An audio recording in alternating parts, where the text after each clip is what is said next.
I mean, there's nothing more powerful than just being in true solidarity with people and being and recognizing that we are in this together, and if we don't have each other, we have nothing.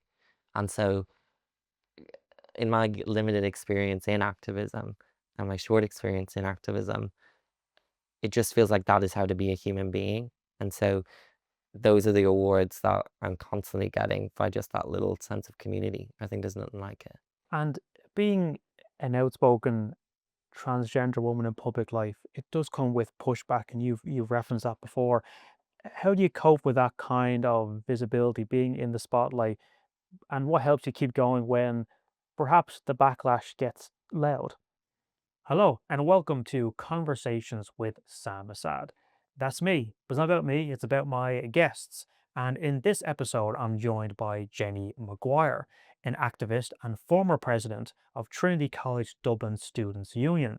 Jenny is known for having a bold and outspoken voice on many issues, including trans rights, housing, Palestine, and the push for more supports for students. We discuss her early life, her time leading Trinity Student Union, and the pressure that comes with being a visible trans activist. Jenny Maguire, thank you for joining me. I appreciate it. Thank you for having me. You just recently finished your term as president of the Trinity College Student Union, so I do want to talk about the highlights and perhaps lowlights of any of your time in the position. But before we get to that, I do want to talk about your early life, because from a young age you understood your identity, saying at one stage, "quote I've always known I was trans," and discovering that term as an early teen gave you a powerful sense of self.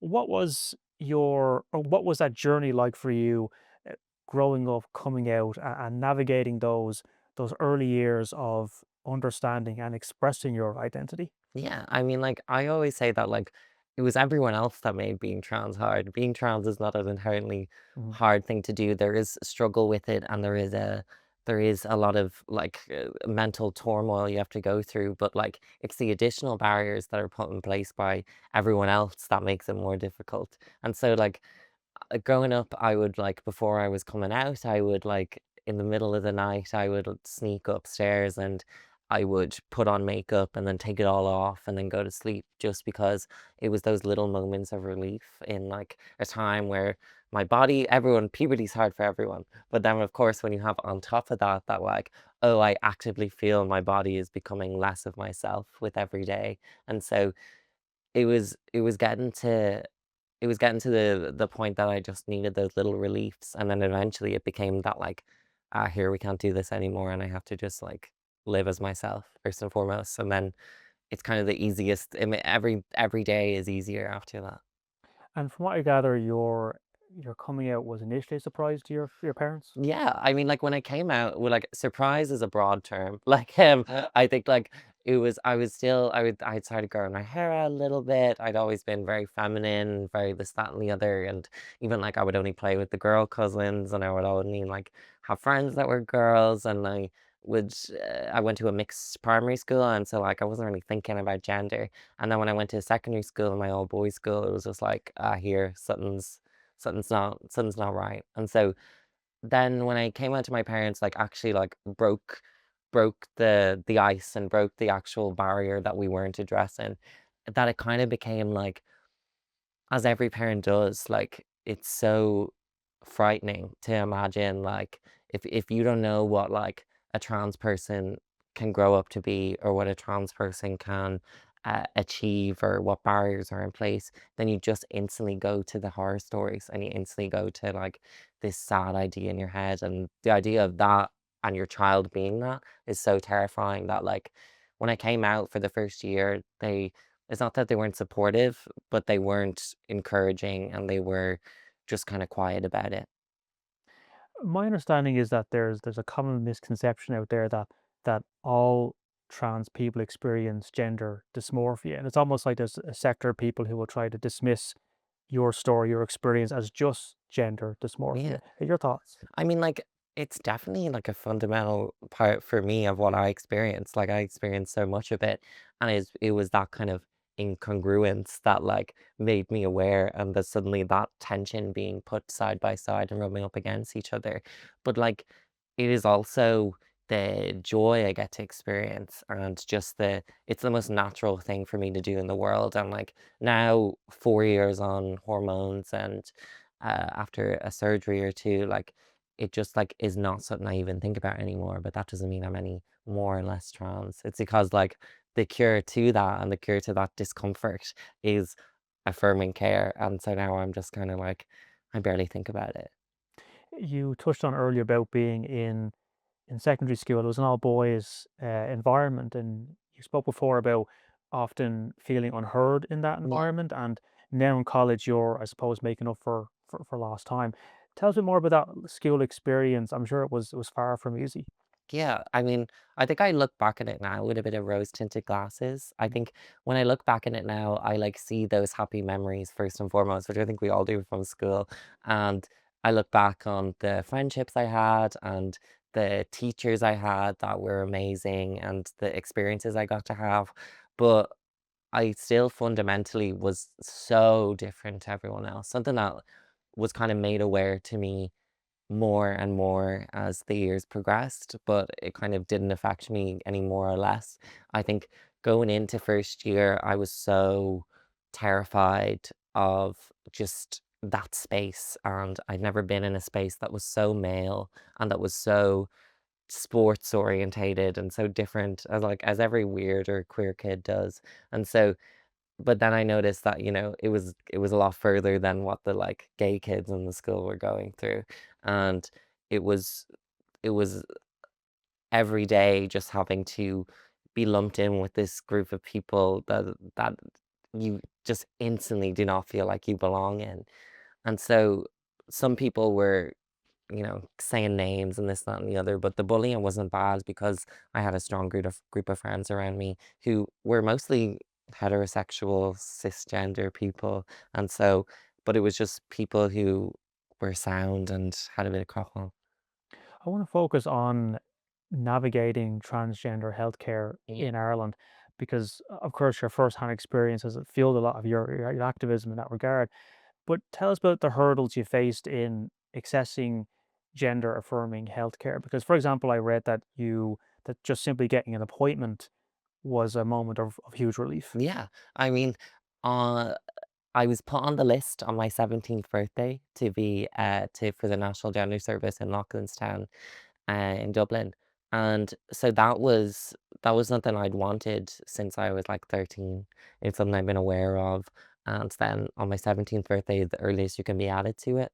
And like there's no youth services in Ireland. And so that was the earliest opportunity I could, unless I went private, which was not available to me. And so when I was put on the waiting list, then, COVID happens, so much stuff happens, my leaving cert almost happens, and then all the regular stuff that we all have to deal with. But then, I had to, uh, by the time you got in the door, it was 3.5 years after I had originally applied for it. And so I sit down and I then had to it's sort of like it feels like an audition to see who's trans enough to get their hormones. And so you go in and you sit down for 4 hours with this mental health nurse and you go through beginning to end of like, okay, so when you were a baby to okay to now. And you sit there and they go through every single possible question they could ever ask you in any kind of psychological assessment. Talk about your sex life, talk about your mental health struggles, talk about this, that, and the other. And that was that is routine in Ireland, but it goes against international best practice. It is unnecessary. It treats being trans as some sort of mental illness. And they're like, yeah, I've had a lot of mental troubles because of the world and how it makes trans people operate and live. But me being trans, like I was just as trans as when I was 17, being put on that waiting list as I am now. And so I still had to see my body change, and so I had to see everything change and still fight every step of the way to get access to the healthcare that just makes me able to worry about the things everyone else worries about. So over time, that experience you did find quite uncomfortable. Yeah, I mean, I was there by myself. I was being asked about masturbation and asked about porn habits and I knew that if I said the wrong thing, that I would be denied access to care. And I knew that, if I was not this perfect vision of what a trans person is supposed to be in the eyes of the National Health Service, that I would be denied care and I would have to go private, or I'd have to go through the grey market, which is just a reality for trans people. I mean, I was lucky when I got in when I did. Now the waiting list is 13 years, I think, according to the latest Freedom of Information request. They're currently only treating people who were put on the list 4 or 5 years ago now at the moment. And so it's just been so the majority of trans people, they don't wait because you can't, because it just allows you to be able to live your life normally. And you mentioned there the HSE's National Gender Service, and they've come out to say in recent months that they've admitted that their services are not meeting Yeah. people's full range of needs. They say that a new clinical program for gender healthcare is being developed. So we'll see what the result of that is going to be. Being developed by the same people who currently operate it. Hmm. But you in the past have called for an informed consent model in Irish trans healthcare. What does it look like exactly? Yeah, I mean, what it would look like is, a decentering of trans healthcare, and in that, currently you have to go to a specialist service up in Dublin. People are traveling from all across the country to pop up here for agonizingly long appointment, or even just for a short checkup. And so it's about bringing that back to the community. I think something like the National Gender Service should still exist for the people that want it. But for someone like me, who I knew I was trans when I was 13. It has infinitely made my life better, and that was a truth I knew from that young age, which is scary to think about, and, it is a big life decision, but it's because I've gotten to make that decision that I'm able to, like, en engage in life and engage in a confidence that, when I started puberty, was just ripped from underneath me. I was such a confident, bubbly child, and then when I went to secondary school, it was like it was gone like that. And then it was transition that allowed me to just return to being myself. And so it is putting it back into the community, giving people the information of what exactly it is, the good, the bad, and the ugly, and what are the limits to it, what are the correct doses, what are the correct harm reduction measures that can be done to make sure it's done safely, because people are currently taking hormones without any medical supervision, and they're learning to analyze their own blood tests because just because the services aren't there doesn't mean that people aren't accessing them through their own means. And so this is something that is supported by so many doctors and supported by a growing number of healthcare professionals, that this is the direction we should be going. But there's a lot of hesitancy to bring that in, because that is a further liberalizing of transgender healthcare, which isn't very politically popular at the moment. And if I can ask, where are you at now with your treatment? Yeah, where am I now? 4 years on hormones.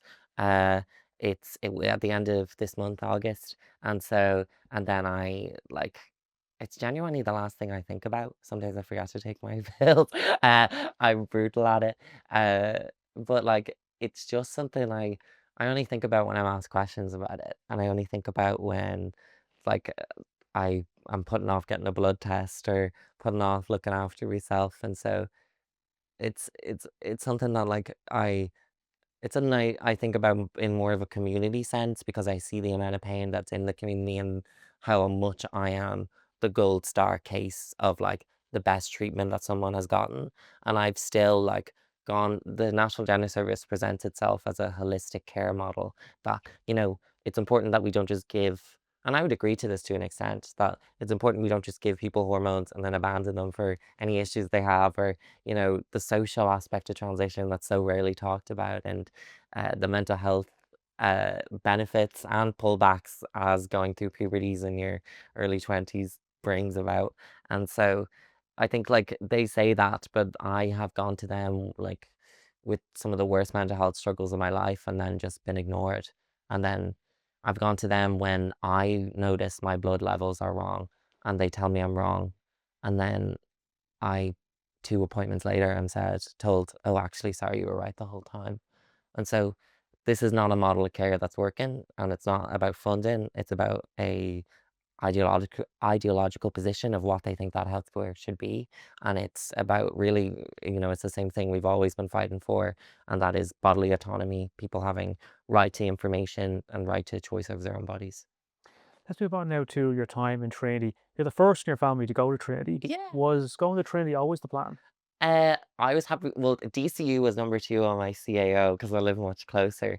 Mm. Uh, and it was genuinely not because of the alleged prestige of Trinity, but because I loved writing, I loved English, I loved drama growing up, and I looked at all the courses in DCU, in UCD, in Trinity, in every place in Dublin, and because I couldn't live anywhere else. And so, and Trinity looked like it had the best course, most interesting course, and great social aspects. And so that's where I threw myself in. I have a twin brother who went to DCU. And so, yeah, those are the two worlds. And you're studying English and drama. And what's the long-term plan career-wise? Well, there's so many jobs in English and drama, famously. And Mm. so, and so I think it's something I use every day, genuinely. I think it gives you something that like is priceless. It gives you your ability to, like, obviously critical analysis skills and be able to look at things a bit more creatively, but also it allows you to kind of see the humanity in everything first and foremost. And I think that's underlines my politics. I think like theater and English, like under like has given me a political education greater than any amount of theory or anything could, because I'm grounded first and foremost. And I think that's also just from growing up, grounded first and foremost in that community sense and uh and in that humanity first and foremost before anything else. And if it doesn't work for the people, then it's not working. You mentioned there the alleged prestige Yeah, of Trinity, but Trinity is often seen as the posh of university, course. right? I mean, it's the highest ranked university in the country, and for good reason, as a world-class research there, for example. But some would say it is elitist in a lot of ways. As someone who has experienced it now from the inside, how fair do you think that image is? I think it is fair. I think it is fair, but I think, the best but I think Trinity is like a city in a city, that it's full of every area of life. It is one of the highest percentages of access students, so students who have come in through either uh, benefits for people from lower socioeconomic backgrounds through the HERE scheme or through the DARE scheme, which is for students with disabilities, and has one of the highest percentage of students, like out of the total population, they are doing it. And so there's a really broad group. A lot of the people who are the most elitist I never came across because we didn't travel in the same circles. But like being in when I was SU president and like sitting on the board of Trinity and having to just remind people of the basics, that like, yeah, people are commuting 4 hours a day and it's so outside of people's worlds. But like I think that you also get that in DCU and you also get that in UCD. And I think in Trinity there might be a bit more pomp, but I think it exists everywhere. In your first days of activism at Trinity College, you became the gender equality officer. What exactly did that entail, and what was that experience like? Yeah, I mean, it entailed just throwing myself forward at a meeting of Corlia, the council meeting, and it was putting myself forward in I think four people went for it and making a speech and selling this idea. And I had grown up in secondary school. I put myself forward for class representative every single year and lost every single year, purely because, look, I had a vision first and foremost, and I wanted to put that across, and I thought it was beneficial. And so I lost every single year, and so I've that didn't deter me at all, and I still wanted to make an impact and wanted to try and do something good. And so I I put myself forward and then I was elected, and then I had to run campaigns. I had to do casework of students reaching out over issues over period poverty, over a lot of trans students were reaching out to me, and so many different things that like it really was a great base education. And in that, the best thing I did in that position was um I turned at the NASA entrance of Trinity, there's a big sign there that, like, is used as a notice board, but I kinda turned the whole notice board into a giant poster that just said, "Ireland has the worst trans healthcare in the European Union," which it still does. Um, and so doing that kinda put an attention on it that, helped that I think was a part of a broader conversation that has pushed groups like Transgress the NGS, which is an activist group, to really kinda kick up our campaign, and I think politicians are now starting to take the issue of trans healthcare more seriously, and to actually see it for what it is, which is life-changing care that could be easily administered, but we are refusing to do so. Early on, there was a situation in relation to pride flags on campus, and Trinity had said, quote, "It can't take stances on such issues." How did that moment shape your view of Trinity early on, and did it teach you at all about the perhaps the limits of student activism at that time? Yeah, I mean, Trinity has been around since 1592, so it has done its decisions are first and foremost made on the basis of trying to protect that institution and keep it going, and it's done a good job up to this point, of keeping these conservative ideas and these decisions that enforce the status quo first and foremost, and so that that is the beast you're coming up against when you're going against a place like Trinity or any big institution. And so you kind of had to pull people back to the reality and give them a little pat on the head to be like, but you've already taken a stance by nurturing the LGBT students and staff within the university. To not take a stance is to take a stance against them. And so that was something that, it taught me about coordination, about work behind the scenes, which so even now I'm still, I still love to scream and shout, but work behind the scenes it taught me a lot about.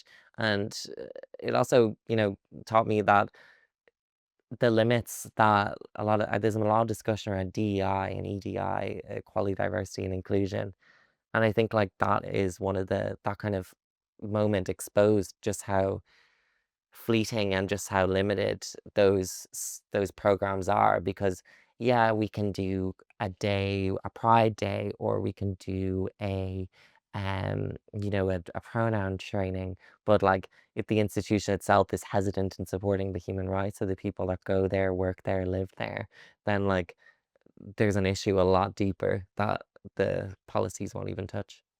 And then it came to you running for the role, the president of the student union in Mm. Trinity. You won by a landslide, I think 76% of the vote. What led to your decision to want that position in the first place? And what do you think resonated most with students? Yeah. Uh, I ran for it because it was, there had been a slow build up in when I was in first year. There was quite a liberal idea of how the union is being operated.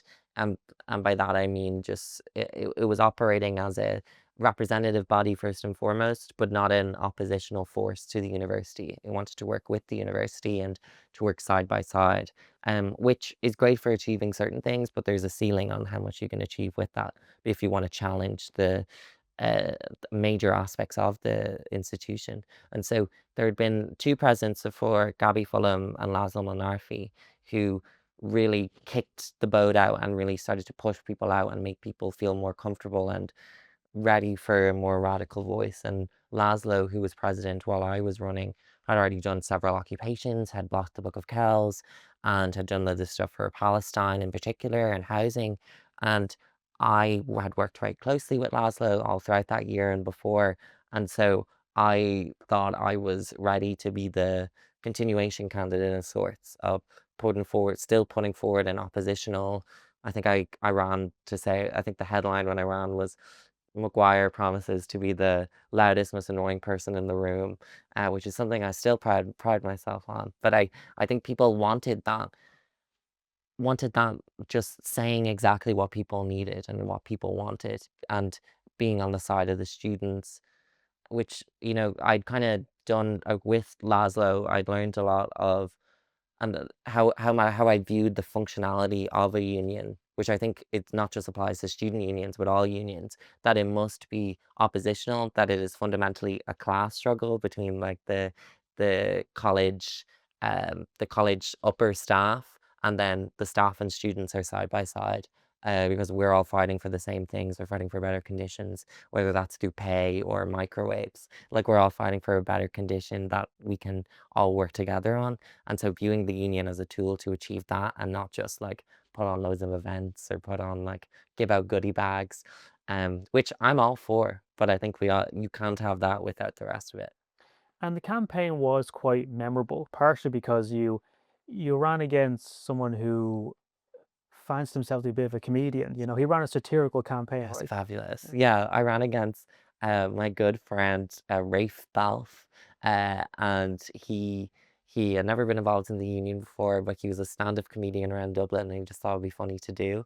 And I dabble in comedy myself. I'm a bit of a clown, and so like any good person involved in politics is. And so when he was running, I had so much fun because we kind of played off each other. He would do jokes that he was only doing it so he could get with me, and he was only doing it so one of his manifesto points was everything Jenny says but better, and that was just the point. Mm. And so that was a lot of relief. I had run someone else's presidential campaign 2 years before that, and that was really hard.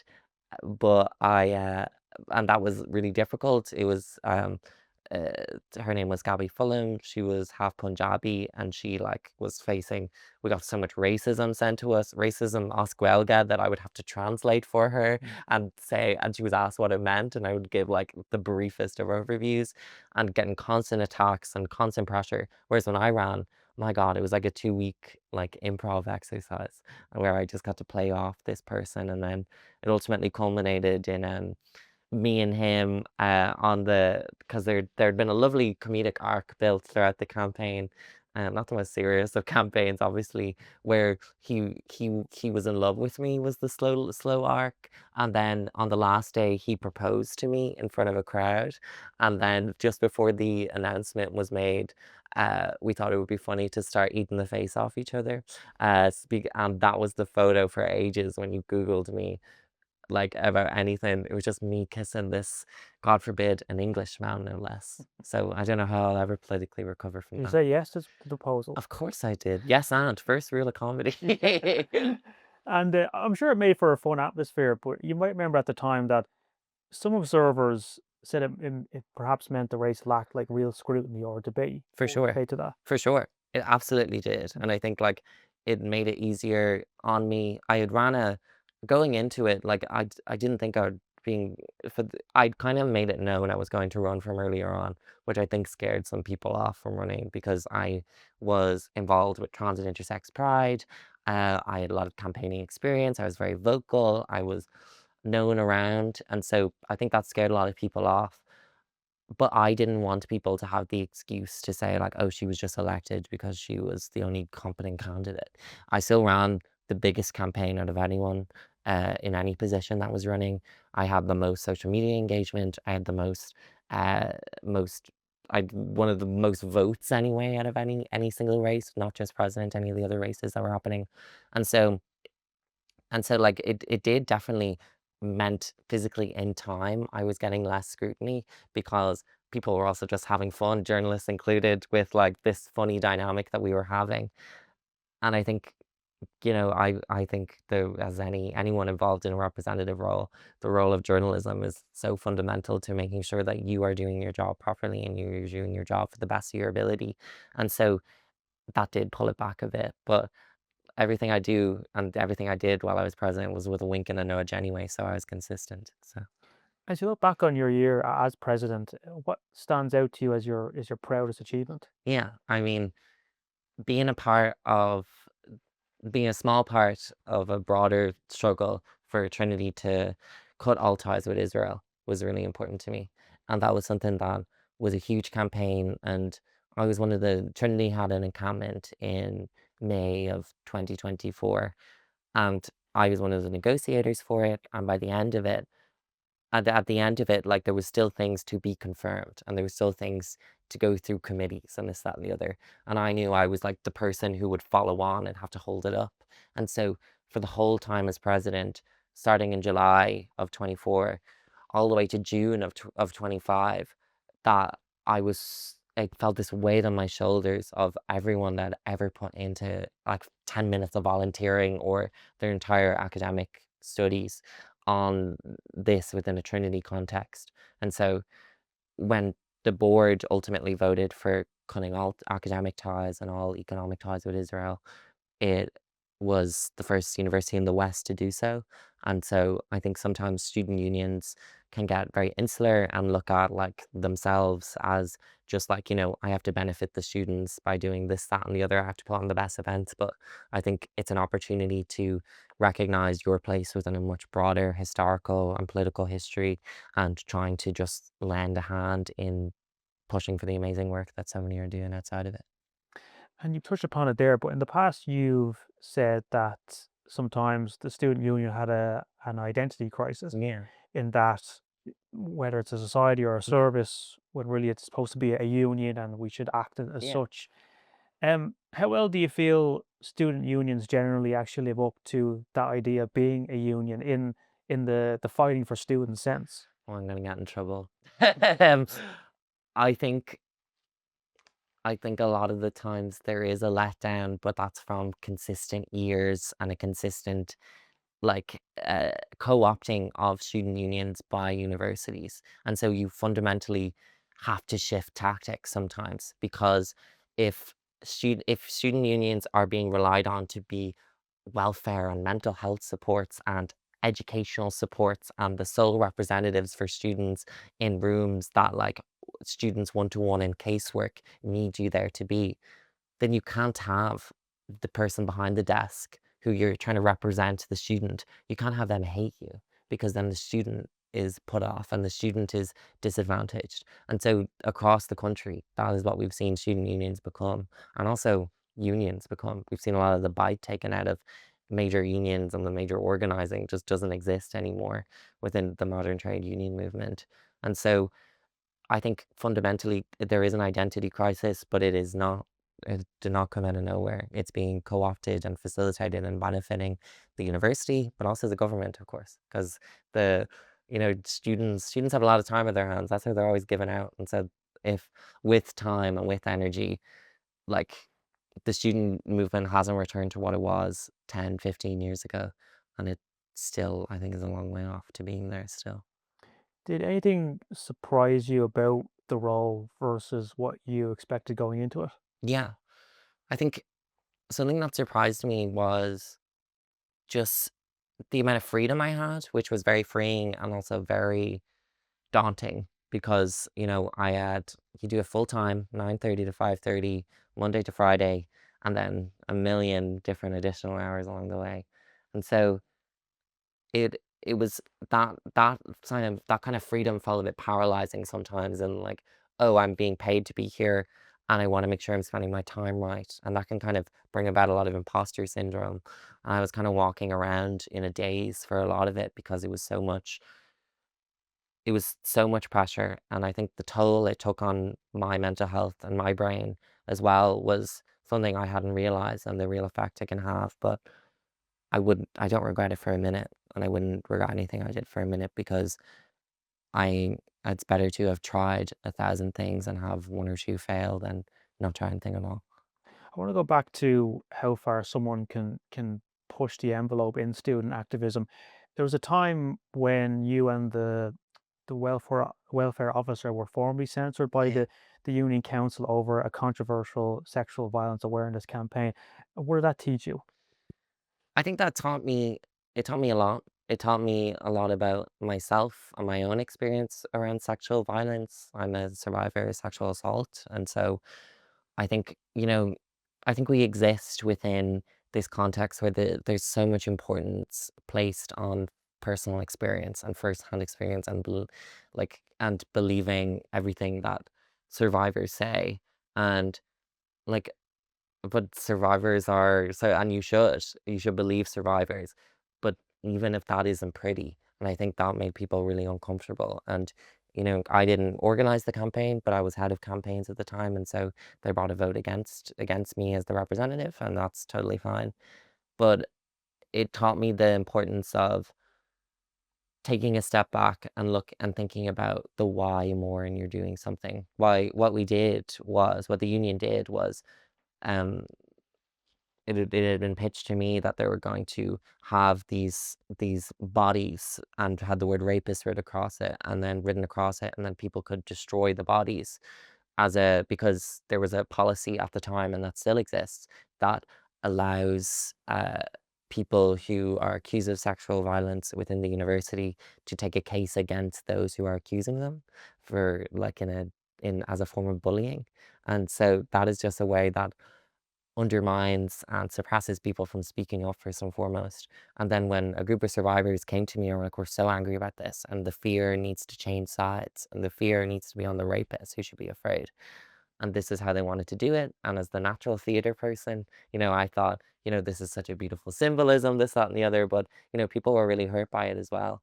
And I think both can be true. I think it became a bit of a witch hunt in a way that was unhelpful for anyone. And I know I really struggled with it, but it was something that taught me a lot about trusting myself and trusting those around me, and also to keeping your friends close. Let's switch to another area of activism you were involved in. When you ran for the role, your manifesto promised a quote, bold and confrontational approach to the Irish language. Yeah. How receptive or not did you find the university when it came to Irish language inclusion? Well, the university still has framed portraits of Queen Elizabeth in multiple buildings, so, I was dealing with a lot of baggage going into it. Mm. But the union had just before I was elected, voted to create a position of a full-time Ifigach na Gaeilge. And so this would be someone with equal hours, equal pay as me as president, as the welfare officer, as anything else, and the students voted overwhelmingly for it.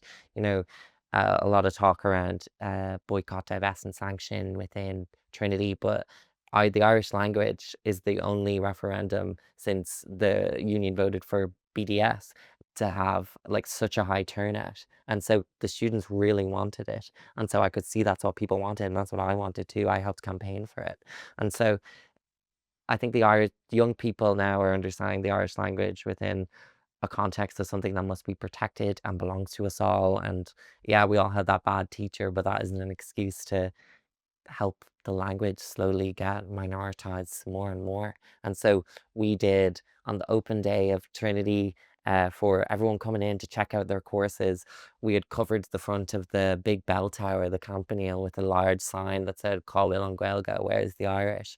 Because Trinity was in breach of multiple aspects of the Official Languages Act. Which meant signage had to be certain ways that you could access services through Irish. And so these were the basics that were being denied to students who Irish was their first language, and so they had that additional adjustment they had to go through. And so over the course, alongside Padraig McBrodick, the Ifigach na Gaeilge, we achieved a doubling of funding for the Irish Language Office within the university. The staff were doubled. We got additional funding for complete signage audit and to completely redo it all, and to make sure that it's in line with, basic legislation, which, you'd hope would already be done. But I think when it comes to the Irish language, I think people still see it as an annoyance and see it as a inconvenience or this additional step of bureaucracy. But I think that's something we would never expect. We'd never say about the English language, or when we go somewhere else, we expect the English language, but we would never. But the idea that Irish is somehow less important just continues to facilitate this mindset of that it's that it is that it is not worthwhile, which is completely wrong. It has become a divisive topic, and those who push back will mention students will be better served investing their time more into French, into Spanish, because it's such a minority language, Irish, and perhaps you get better employment opportunities if you will focus on those languages more. But you still believe that the Irish language should still be compulsory in our schools. Yeah, 100%. I think, we're in Ireland. I think how it's being taught is dreadful. I think, even for Irish teachers, it's being like not being taught fully, and it's not being people are not being given the full skills to enable a student to become fluent through their education system. And so I think we are in Ireland, and it is a duty to protect our native language.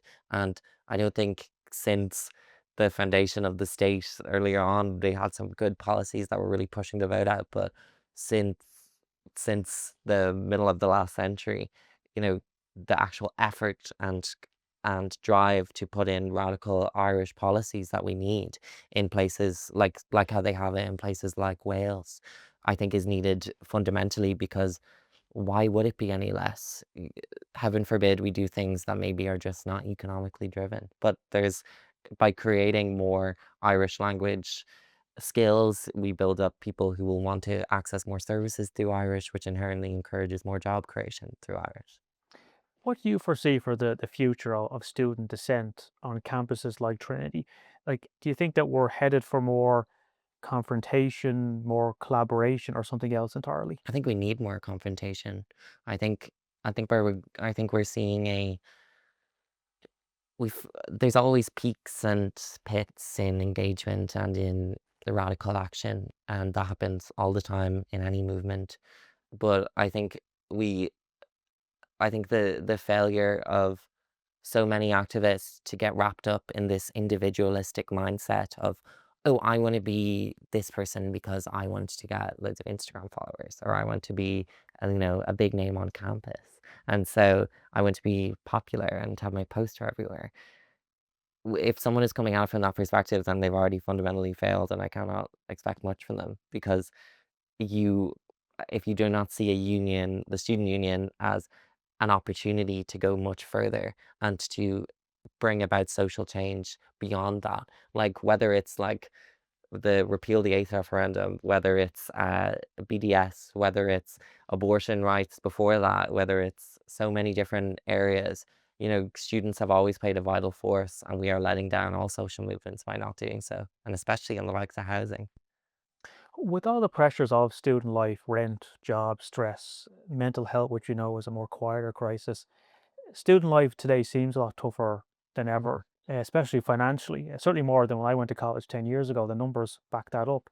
Do you find that students are perhaps less engaged now, but just because they are too busy and too burnt out to participate? 1000%. If you're commuting 4 hours a day, every day, how are you meant to engage in college life if you're just trying to get your essays done, eat, have a job at the same time, which so many students do? Like, the student experience is dead at the minute. It separates the haves and the have-nots.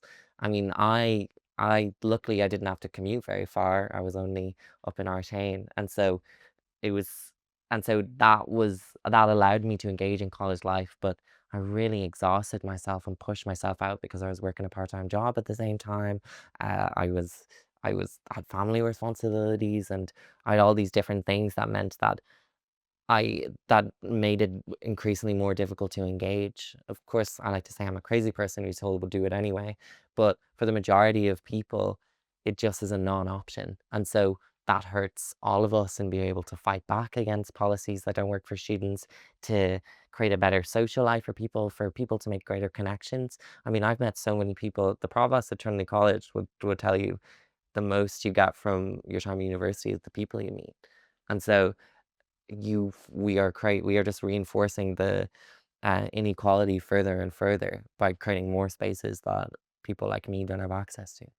How did you approach advocating for working students during your presidency? Yeah, I mean, as someone who worked my whole time during college, I would see that, while I had to spend 19, 20 hours in a job, people were getting extra 20 hours in the library, or getting extra 20 hours every week to do their studies. And so I was at a disadvantage, and I could clearly see that. And I was under more stress because of that. And so it's something that a lot of universities don't want to touch. I was outright told no so many times from Trinity. And so it was important to me going into the role, and it felt like something that no one wanted to address.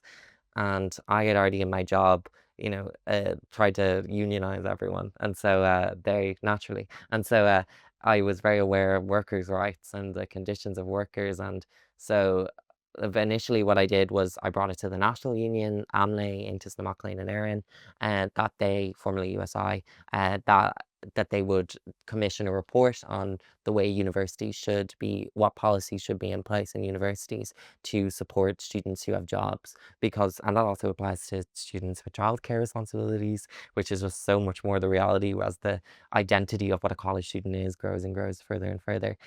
And so I did that, and then I helped with the actual staffing on campus. I raised a lot of issues around a lot of students are employed, especially in Trinity, through the likes of the tour guides, through the Book of Kells, through the gym, the bar, the cleaning. The students are everywhere, and but they were being paid drastically different. They were being getting drastically different working conditions. Some of them were not getting their basic rest requirements and breaks given to them. And so and none of them had any space, any break room or any space to have their lunch. And so I was pushing on that a lot as well. But hopefully, I see myself as part of a broader fight, and it was not something I didn't think I could do in a year, change how Trinity understands what a student can be. But hopefully through the likes of Amley and Disney and Erin, that people can have the tools that the people after me can continue fighting for it to make it easier. And in saying that, I mentioned at the top that you just recently finished your Yeah, term. Do you feel that you left the student union a better place than when you started? I do.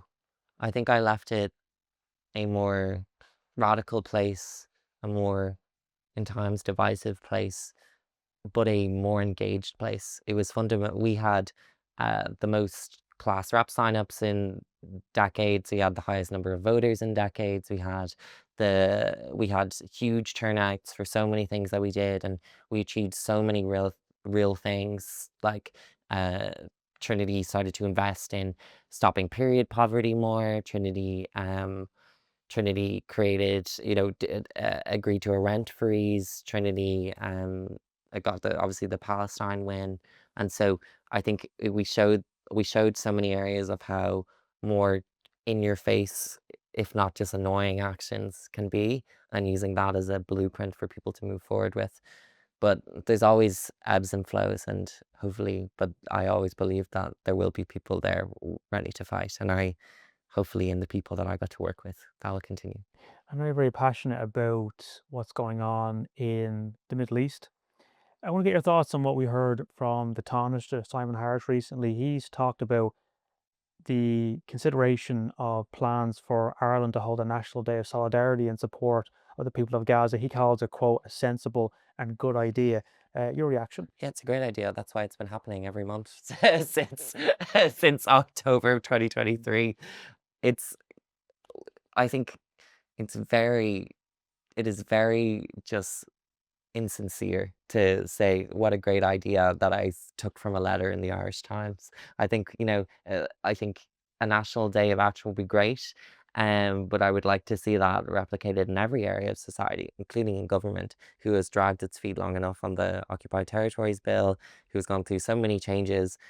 We had amazingly Slovenia pass recently that they would ban imports from the occupied territories, and but it means that we are slower and slower to do it, and other people are showing that they can, and it's been purposeful delays and fear and a lack of courage that I think, yes, Ireland has been very vocal on Palestine, and but that is all we have been vocal, and I would like to see real action that economically affects things as well.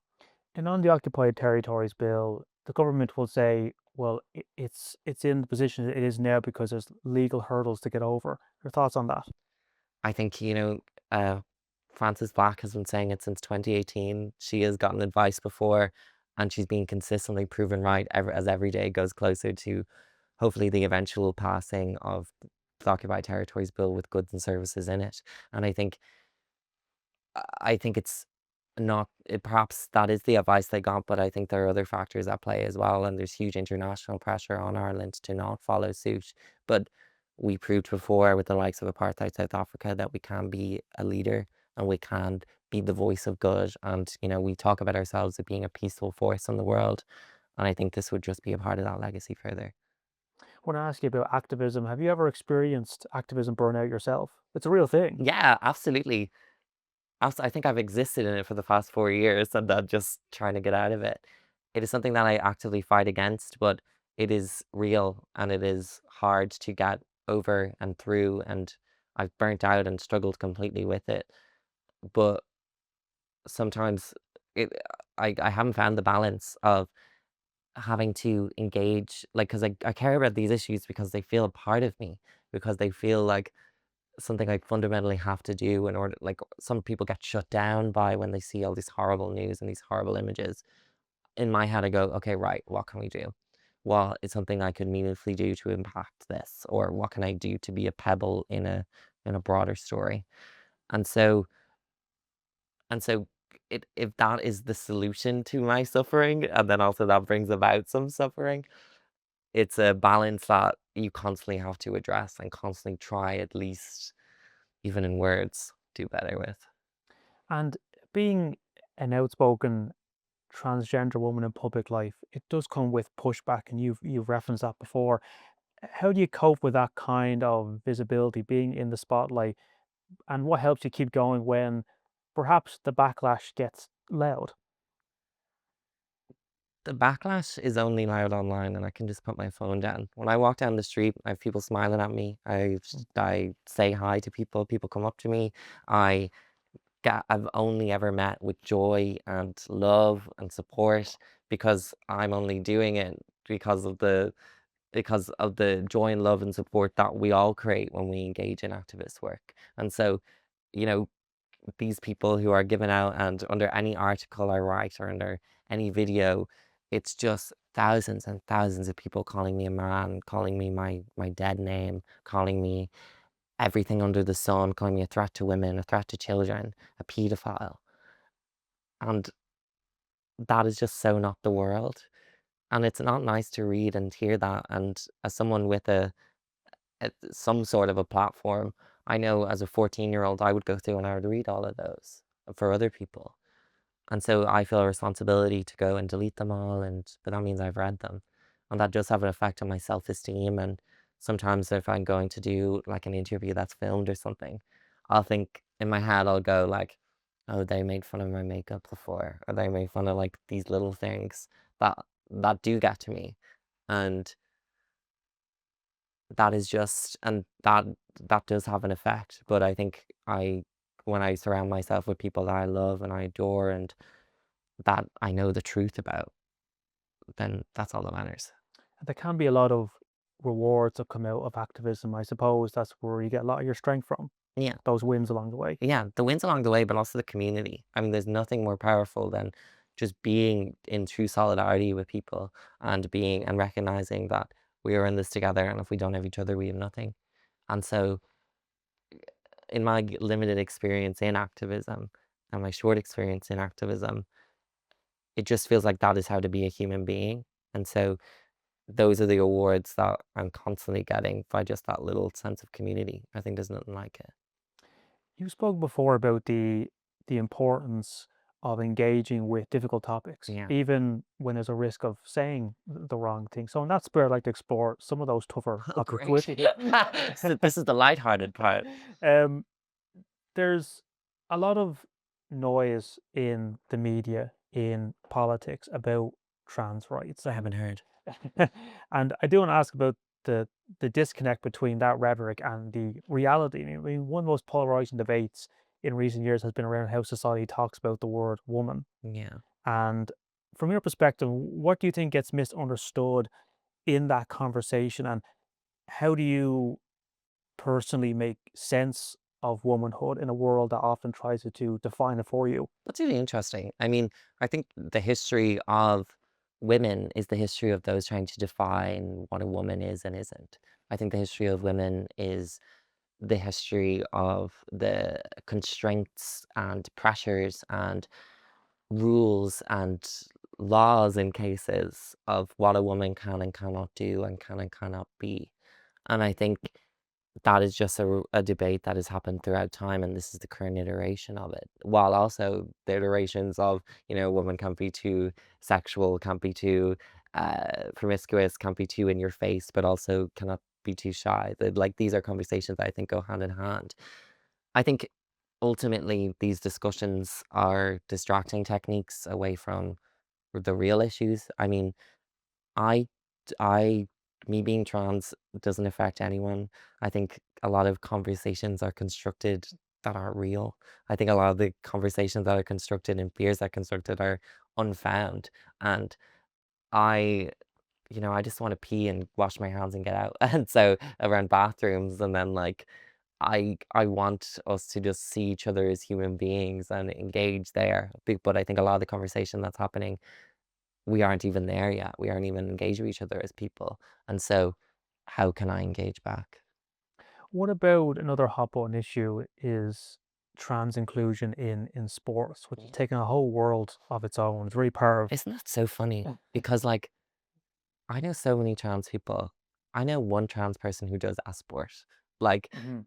and I think it is an issue that people can zone in on. And I think like the amount of attention trans people in sport is getting should be the attention that just women's sports should be getting, Mhm. because like the amount of underfunding and the lack of supports and lack of pay in cases and lack of so many different areas that women's sports have been systemically kept down and discouraged.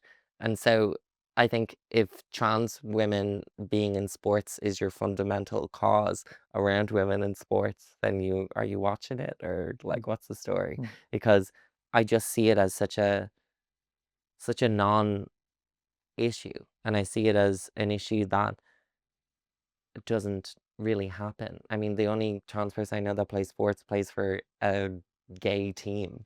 That's so like these are groups of people that like also want them to be there. And I think a lot of trans people are also afraid of making people uncomfortable. When I go to the bathroom, I like still get afraid, and I go in and I just make sure I keep my head down and I go in and I get out. I don't hang around because I don't want to make anyone uncomfortable if they do feel uncomfortable. That's the last thing I want, but also I know I cannot go into the men's bathroom.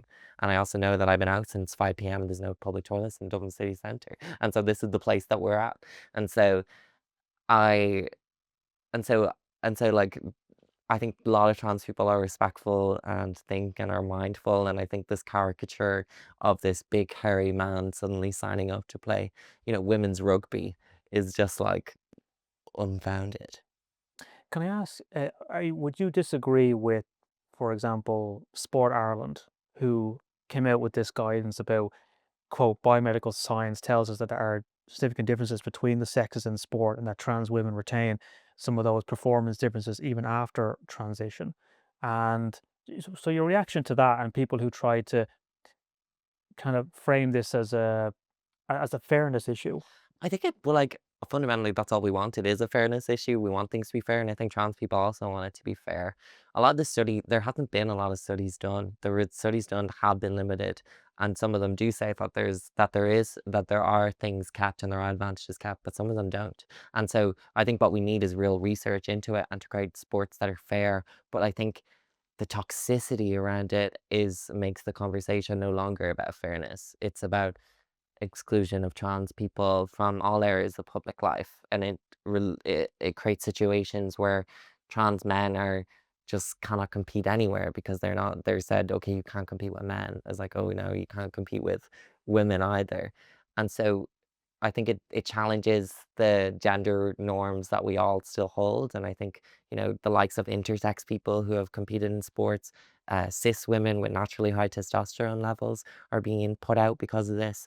And this is a conversation that isn't leading with empathy and justice and fairness. It's being led like a witch hunt.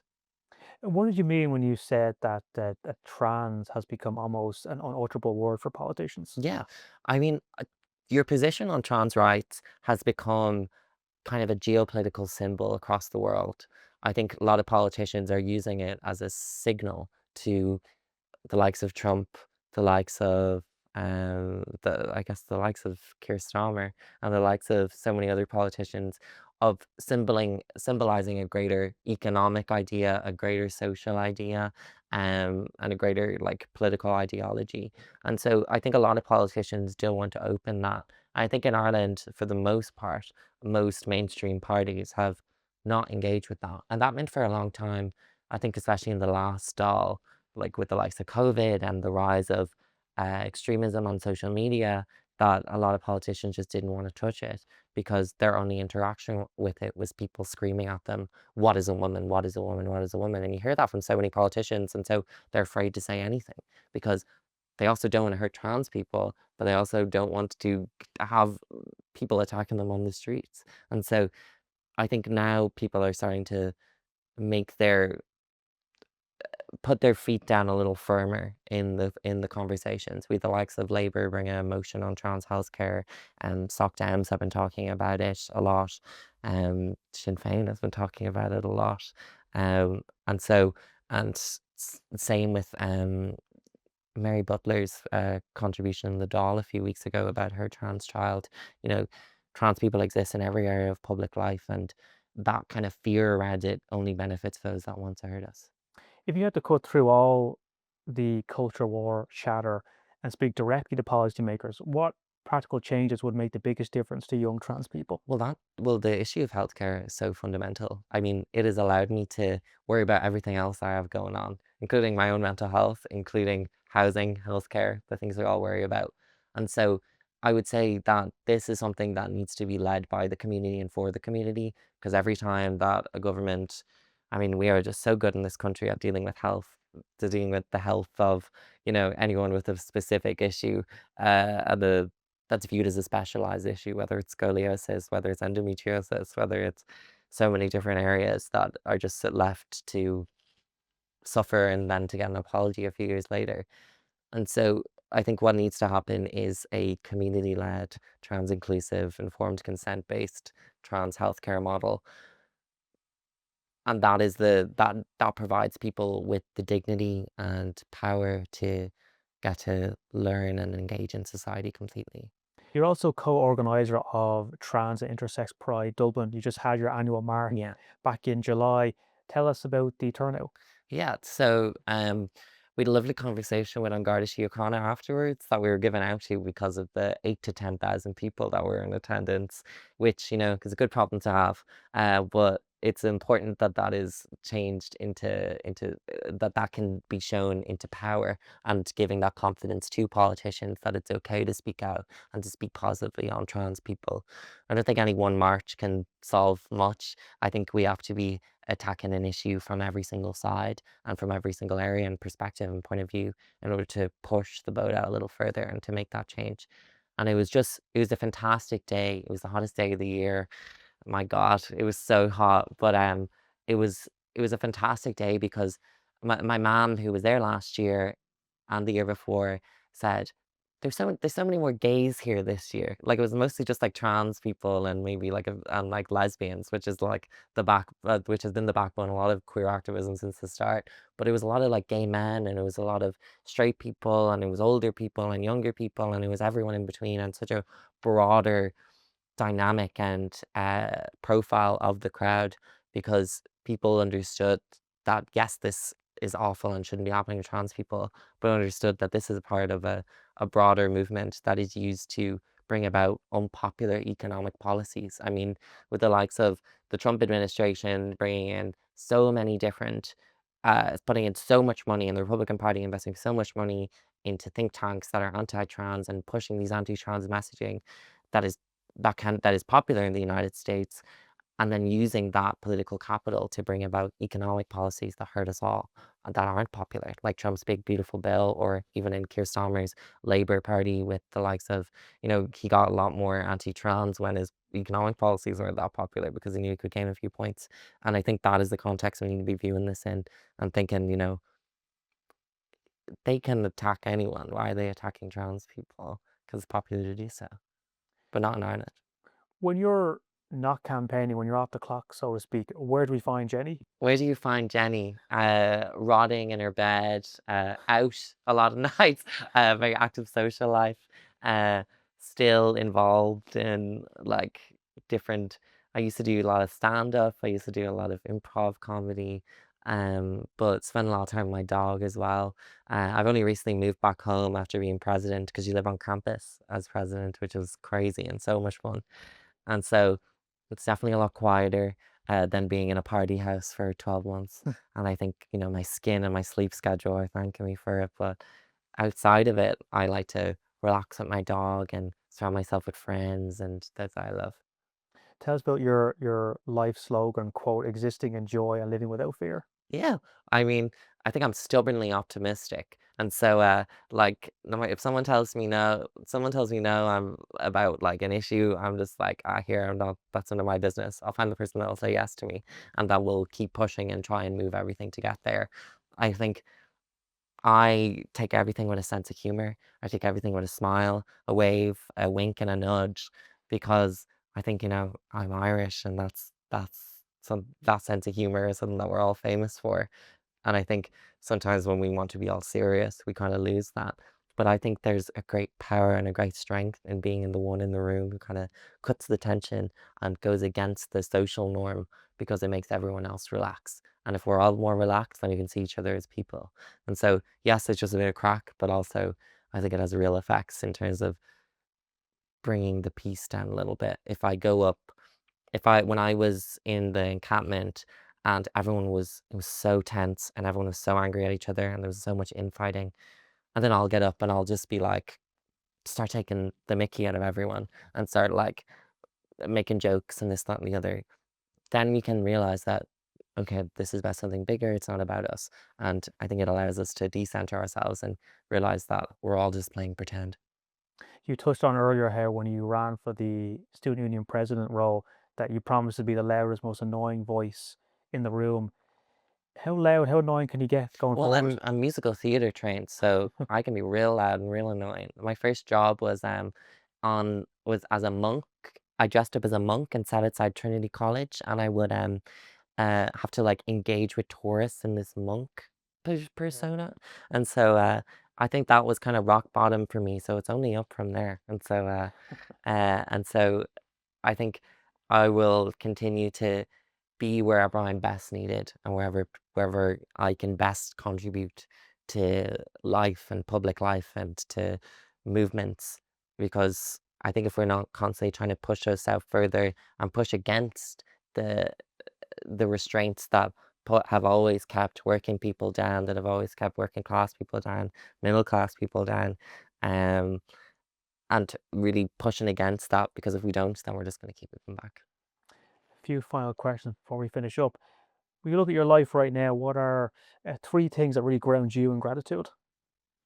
Three things that really ground me in gratitude are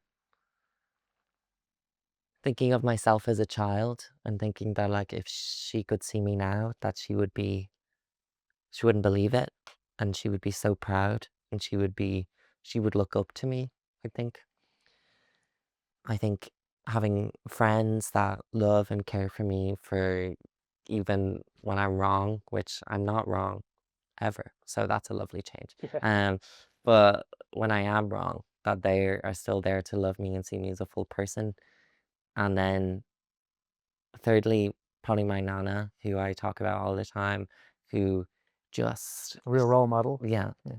she like is just no nonsense, and she's does everything with a humor, but she can talk to you dead on and let you know what the actual story is, and you'll love her just as much because of it. I know your story is far from over, but if you had to write the title of your own story right now, what would it be and why? Oh my goodness. I'm a 23-year-old. It would be I wrote a play when I was 16 about getting a fringe for the first time, and I called it On the Fringes, like inspired work. And so I'll stick with that, On the Fringes. On the fringes. And I'd have like multiple bangs Yeah. in the cover. And finally, if you could leave people with one idea, one challenge, or one reminder, what would you want them to take away from this conversation? I'd want people to realize that there's nothing special about the people you see shouting and fighting and organizing, and if you admire that, then you're already 10 steps ahead, and that people like me are not that special, and that we all have permission to to try and make things better, but we just have to realize that. And I think like the first step is asking and throwing yourself in. I got involved with Trans Pride because I sent an Instagram DM being like, would love to help. And so it doesn't take a genius to recognize that we're all here together and that we all ultimately want the same basic things, but you just have to be brave enough to say it. On that note, Jenny Maguire, thank you for your time Thank you and very much. best luck with everything that comes next. Thank you very much for having me. Thanks for listening to this episode with Jenny Maguire. If you enjoyed it, give us a like and subscribe on YouTube. You can also follow us on Spotify and Apple Podcasts. But the conversation doesn't stop here. You can follow us on all social media platforms for updates, clips, and more. Until next time, thanks for being part of the conversation.